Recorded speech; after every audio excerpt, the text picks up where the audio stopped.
C'est un honneur d'être là donc à la célébration des 80e anniversaire de la victoire de la Grande Guerre. Et je tenais donc à vous féliciter et vous remercier donc pour cette invitation qui est un symbole pour nous. Et au cours donc de ma présence ici, je dois avouer que j'ai appris beaucoup de leçons.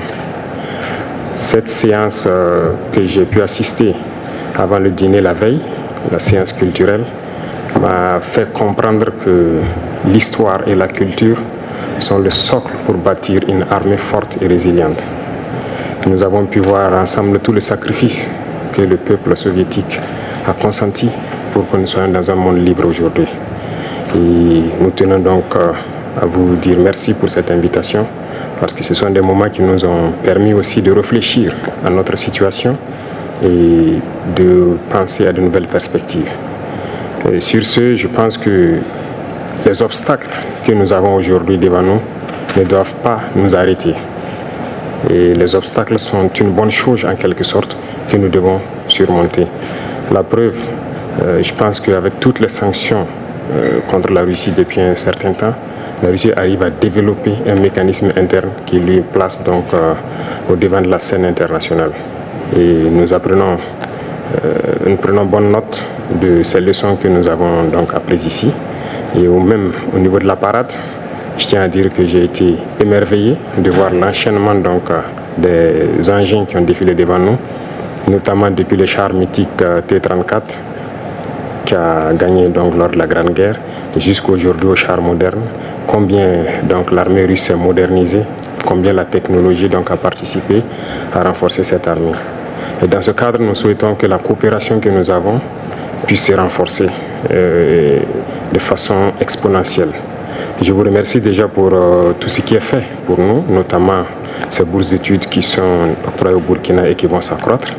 Et ce matin, j'ai visité donc l'université de chimie et je disais que le volet sur lequel nous allons axer après la défense et la sécurité, c'est le volet de l'éducation. C'est ce volet qui nous intéresse le plus, notamment les sciences. Il faut que la Russie puisse nous aider à former notre jeunesse, notamment dans le domaine des sciences, pour que nous puissions développer chez nous la machinerie, en gros. Que ce soit la machinerie qui va avec l'armée ou la machinerie qui va avec l'industrie. Parce que c'est à ce seul prix que nous pourrons nous développer au sein de l'Afrique. La guerre qui nous est imposée aujourd'hui, nous pensons que ce n'est qu'une manifestation aussi du nazisme. Parce que le terrorisme qui est là aujourd'hui n'est pas du terrorisme, c'est de l'impérialisme. Ce sont nos terres qui intéressent ceux qui nous combattent. Et donc, finir avec cette guerre, avoir une armée forte et lancer le développement de notre patrie, telle est l'essence donc de notre combat. Et nous comptons sur vous pour surtout former nos cadres. Parce que la coopération, telle qu'on le dit, très souvent en Afrique, on aime avoir beaucoup de demandes. Nous savons que vous êtes dans une opération militaire spéciale. Nous comprenons tous les défis qu'il y a. Et le lendemain, qui est incertain pour le monde entier, nous pouvons comprendre ça. Donc nous ne serons pas là peut-être à demander beaucoup de choses, à demander de l'aide ou quoi que ce soit. Mais l'aide que vous pouvez nous octroyer, c'est surtout ce transfert de connaissances que nous voulons. Et donc nous souhaitons avoir plus de bourses et voir dans quelle perspective nous pouvons nous-mêmes donner des bourses à nos étudiants pour étudier ici. Et dans un troisième temps, comment est-ce que les universités ici peuvent se dupliquer au Burkina Faso, notamment celles que j'ai visitées, et aussi il y a beaucoup d'autres universités dans le domaine des sciences, comment on peut les dupliquer au Burkina Faso avec tout le laboratoire nécessaire qu'il faut pour former de manière pratique nos jeunes et que nous puissions être donc au cœur de notre propre développement.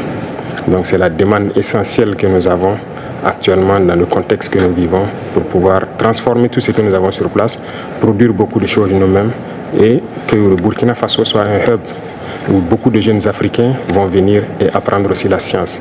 Parce qu'ici en Russie, vous avez d'éminents scientifiques et il y a eu beaucoup de savants que nous continuons donc d'étudier leurs œuvres. Et je pense